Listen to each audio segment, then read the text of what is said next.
This is the Insta360 Ultra, and I think I've just found the best camera companion for my travel vlog and everyday recording without having to carry my big camera around. Not only is this thing tiny, but it can also shoot video in 4K 60 with HDR. It has a 2.5-inch flip-out screen and it is magnetic, so you can easily mount it. So, here are the things you need to know about the Insta360 GO Ultra and why it might be your next camera purchase. Disclaimer, this video is not in any way sponsored by Insta360, but if you'd like to support me, kindly use my link to purchase this device. First up, let's unbox this tiny little device. In the box, you get the camera and the action pod, along with really everything that you need to get started, including the chest pendant and the hat mount, both of which give you amazing POV angles, along with this quick release safety cord that detaches from the strap with the press of a button. Mind you, I've gone for the standard bundle, so if you go for the creator bundle, the running bundle, or even the family bundle, then you get more accessories. So if you follow the Insta360 GO series, you would know that they previously came in a pill-shaped design, but this time, it's more of a square-like shape and obviously bigger than the previous model. It weighs just 53 grams, which is 14 grams more than the previous model.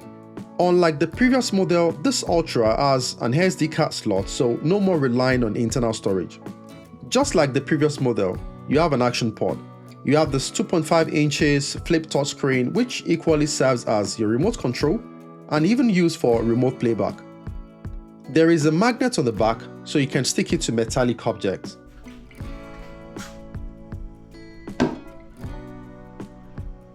One of the selling points of action cameras like this is their compact design.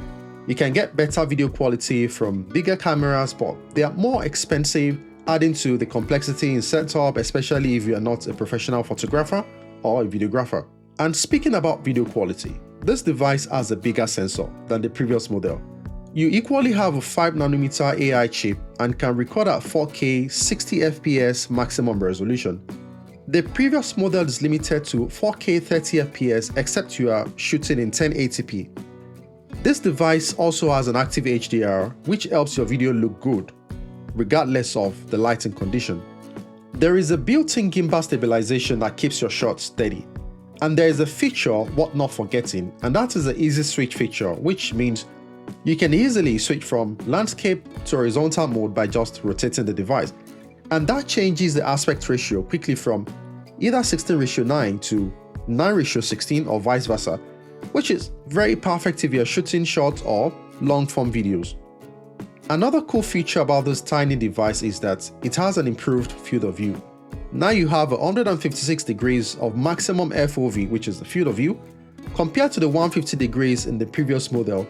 So with these, you can record your full experiences and know everything in your shot is captured. On many occasions, I've attached this device to my chest while walking around, and I can capture different stunning views without too much attention. Did I also mention that this is very stable? You have 3 levels of AI stabilization. You have the low, you have the standard, and then you have the high. I will advise against using the high mode because it crops your image, except if your target is in the middle of your shot. Just like the previous model, you have 2.5 inches flip screen action pod, which equally serves as your remote control. So you can mount your standalone camera somewhere and then use the action pod as a remote control to start or stop your recording. You can mount your camera at a distance and use the action pod to see what your camera is capturing. And if you're unlucky and someone steals your standalone camera, you can equally use the Apple Find My network to track your device. Let's quickly talk about battery life. You have 70 minutes of runtime with a standalone camera and 200 minutes of runtime when attached to the action pod. And comparing the battery life with the previous model, you get 38 minutes of runtime with a standalone camera and 140 minutes of runtime when attached to the action pod. And in case you run out of battery, the action pod charges your camera from 0 to 80% in just 12 minutes, which is pretty impressive. Because this camera is an action camera, you would want to use it in extreme conditions like on the beach or while hiking or even cycling. So how durable is this device? The action pod is rated IPX4 while the standalone camera is rated IPS6, which means you can safely record in wet conditions and even submerge your standalone camera up to 33 feet or 10 meters in water and still capture clear footage. And what about audio quality? You have an AI algorithms that minimize background noise and clarify the sounds you want to hear. So here's the audio I captured with this device. So this is the audio test that I've recorded, and I'm having the camera at an arm's length to me, and I'm very close to the main road where you have a lot of noise, a lot of cars are passing. So I think the audio quality is not too bad for a mini camera like this, which I think, to be honest, is pretty much better than even my big camera. So that's it. There are different audio modes from basic to voice enhancement, in addition to the wind noise reduction. Quick thing to mention is that if you do not have your action pod next to you for whatever reason, you can download the Insta360 app and then use your phone in place of the action pod to preview whatever your standalone camera is recording, which is a pretty nice option to have. The accessories you get depend on the bundle you buy. So if you're going for the top of the range family bundle, in addition to the action pod and the standalone camera, you get quick release mount, mini tripod, and a hard clip, in addition to the standard accessories you get when you purchase the standard bundle. In terms of color, you have two options. You have the midnight black and you have the Arctic white.